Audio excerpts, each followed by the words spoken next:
एक नवरात्रे में जो पंचमी तिथि होती है,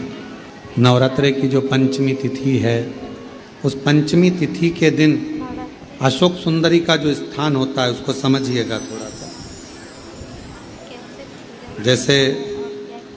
ये शिवलिंग है और ये जलाधारी है भगवान शंकर की। ये शिवलिंग, ये जलाधारी, और जलाधारी में जो जल बहता है उसमें बीच में जो मोटी सी लाइन रहती है वो अशोक सुंदरी होती है। जैसे कई बेटे हैं, बेटियां हैं, कोई व्यक्ति व्यापार चालू कर रहा है, कोई व्यक्ति अपना नया भवन निर्माण कर रहा है, नए भवन में जा रहा है, या कुछ अच्छी दुकान खोलना चाह रहा है, कोई अपने लक्ष्य पर पहुंचना चाहता है और पहुंच नहीं पा रहा। तो जो शारदीय नवरात्रे आते हैं, इस शारदीय नवरात्रे में जो माँ आद्य शक्ति की पूजन की जो पंचमी तिथि होती है, इस पंचमी तिथि पर अशोक सुंदरी वाली जगह पर, जो अशोक सुंदरी का स्थान है, वहाँ पर लाल पुष्प एक समर्पित करें। जो जलाधारी है,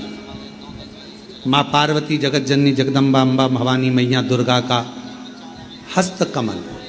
इस पर 7 जगह पर कहीं पर भी लाल चंदन की बिंदी 7 स्थान पर कहीं पर भी रख दें, और 1 लोटा जल शिव जी को पंचमी के दिन, नवरात्रे की, शारदीय नवरात्रे की पंचमी के दिन कामना करते हुए उत्तर की ओर मुख कर कर, अर्थात यहाँ बैठते हुए शिव जी पर जल चढ़ाना प्रारंभ करें और अपने मन की कामना कहकर बाबा के पास में जो लाल पुष्प समर्पित करा है, उस पुष्प को अशोक सुंदरी वाली जगह से वापिस लेकर आ जाए। जिस लक्ष्य को आप पाना चाहते हो, अच्छी पढ़ाई कर रहे हो, खूब अध्ययन कर रहे हो, खूब मेहनत कर रहे हो, खूब पढ़ो, कोई दुकान खोल रहे हो, व्यापार चालू कर रहे हो, कोई नया कार्य चालू कर रहे हो, उस पुष्प को अपने स्पर्श कर कर या उस पुष्प का दर्शन कर कर आप एक बार जाकर देखो, आपको उस मंजिल तक माँ आद्य शक्ति दुर्गा भवानी शिव पहुंचा कर शंकर। और एक निवेदन करूं आप लोगों से कि बन सके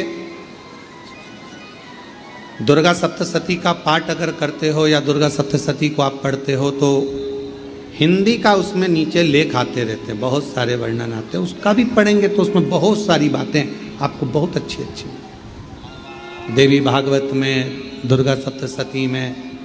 इनमें बहुत सुंदर सुंदर। कल्याण का यदि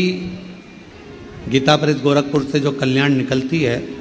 उस कल्याण का यदि देवी अंक अगर आप पढ़ेंगे माता दुर्गा भवानी पर, बड़ा सुंदर है। उसमें भी बहुत सी चीज़ें हैं, माँ आद्य शक्ति की आराधना की, साधना की, पूजन की पद्धति बहुत सुंदर, उसका ध्यान करें। शिव से कुछ अगर भगवान शंकर की हम आराधना कर रहे हैं, भगवान शंकर से अगर हम कुछ पाना चाह रहे हैं, तो भगवान शिव की सबसे पहले उससे साधना करो, शिव को पहले अपना बनाओ।